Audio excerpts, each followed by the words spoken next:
ne se devine pas, elle ne se voit pas, elle ne laisse pas de traces, elle est pire que ça. La spondylarthrite frappe le jeune, le sportif, le retraité, n'importe où, n'importe quand. Ces journées-là, c'est plein de petites astuces. Alors ok, on parle de la maladie, ok, il y a des points qui peuvent paraître négatifs, mon traitement il marche pas, mon machin. Mais ça reste un groupe qui se comprend et on peut vraiment partager, on vit tous la même chose. Quand on est chez soi, on se pose plein de questions. On peut aller sur Internet, mais Internet, il n'y a pas le dialogue, même sur les forums. Il n'y a pas ce contact. On a le sentiment un peu d'être seul quand même dans cette maladie, c'est-à-dire qu'on rencontre peu de gens qui vivent ce qu'on vit, et donc c'est essentiel de se regrouper un peu. C'est du positif et il en faut, je pense. Donc ici, en ce moment, les gens dialoguent et les médecins écoutent et ont un retour extraordinaire des malades qui leur renvoient exactement les bonnes questions. Toutes ces questions, quelles qu'elles soient, quel que soit leur niveau, et elles sont importantes à poser parce qu'une expérience individuelle, en fait, peut être quelque chose qui fait retentissement pour une collectivité. Ça va m'apporter justement le fait de se sentir moins seul par rapport à la maladie, de se sentir moins seul par rapport aux biothérapies. C'est une mine d'informations, c'est aussi un moyen d'échanger. Parce que sinon, on a l'impression d'être dans une maladie qui ne touche personne, dont on ne peut parler à personne, et c'est surtout de parler.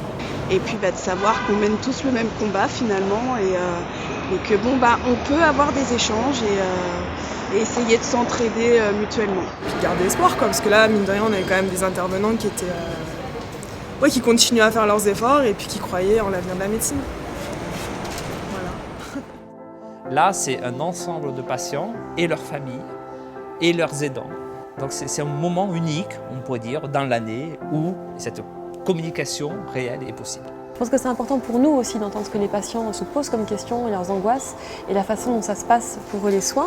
Et c'est important, ça permet de mettre en relation différents corps médicaux ensemble et différents individus qui sont acteurs de la santé et qui permettent la prise en charge des patients.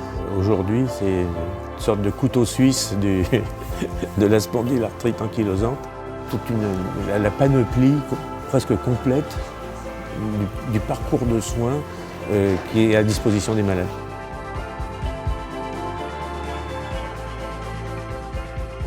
Depuis 15 ans, on a eu la révolution, c'est une véritable révolution des anti-TNF. Donc toute une gamme de nouveaux traitements qui ont été proposés aux patients. Il y avait beaucoup de craintes quant à l'éventualité d'un sur-risque de cancer par rapport à la population générale. Avec 14 ans de recul, le sur-risque n'existe pas.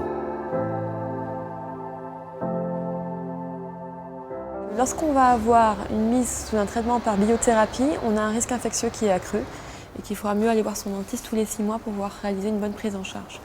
Mais au niveau fonction, c'est-à-dire mastication, esthétique, le sourire, qui est quand même capital actuellement dans notre société, on peut vraiment arriver à avoir les mêmes types de soins et le même confort et le même aspect esthétique que l'ensemble des patients qui ne sont pas traités pour ces pathologies.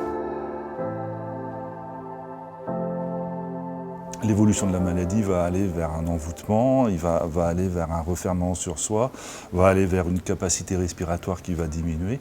Le rôle du kiné, c'est d'éviter tout ça. La pratique régulière de la marche fait un bien au quotidien.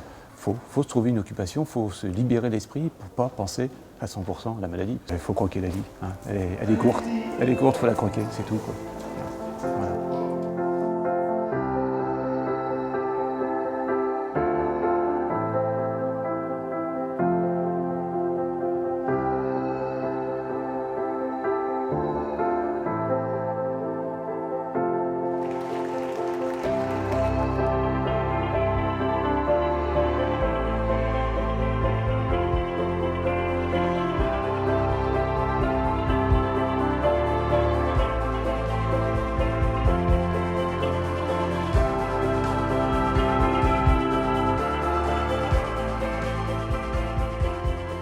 On est dans l'ère maintenant du digital. Les malades vont être intégrés au programme de recherche et vont servir de e-cohorte. Il y a la possibilité de se connecter sur le site internet, sur la plateforme, une fois qu'on a un compte, et d'y rentrer tout d'abord un certain nombre d'informations régulièrement, telles que l'indice d'activité de la maladie, le BASDAI, l'indice fonctionnel.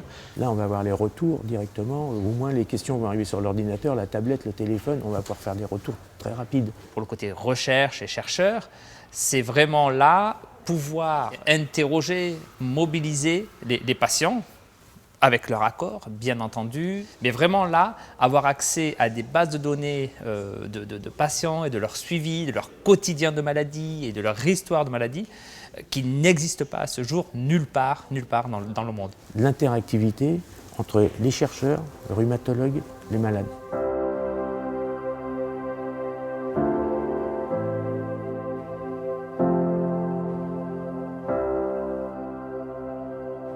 On est malade, c'est une maladie qui est quand même contraignante, on va dire. Il y a la fatigue, il y a les douleurs, il y a tout ça. Mais il faut venir, parce que même si c'est dur de passer le cap de se bouger quand on a mal, parce qu'il y a des matins on se lève, on n'a qu'une envie, c'est de se recoucher. Faut se lever, faut regarder la niaque, faut échanger. On voit que sur, par exemple, notre Facebook, notre groupe Facebook, des gens se sont donné rendez-vous ici, aujourd'hui. C'est particulier, hein. Il y a une euphorie d'être ensemble et finalement de partager son expérience et de voir qu'on a quasiment tous le même parcours. Le patient qui débute un rhumatisme inflammatoire maintenant, il n'y a quasiment aucun risque qu'il se retrouve sur un fauteuil roulant à cause de cette maladie. Donc les progrès sont là, quoi, ça c'est clair. Ce qui est différent à l'heure actuelle, c'est qu'on a maintenant des cibles qui viennent de la recherche, propres à la spondylarthrite, et qu'on y développe actuellement des traitements. Donc ça, c'est vraiment quelque chose de nouveau qui date d'il y a quelques années, de ces toutes dernières années. Le message, c'est espoir. C'est plus une fatalité, c'est plus... Quand on a un rhumatisme inflammatoire, souvent les gens, ils ont une image, ça y est, je vais me retrouver sur un fauteuil roulant et je ne vais plus pouvoir faire ce que je veux, etc. Mais c'est plus ça maintenant. Retrouvez toutes les interviews et plus d'informations sur le site d'ACS France et n'attendez plus pour vous inscrire sur SpondyPlus.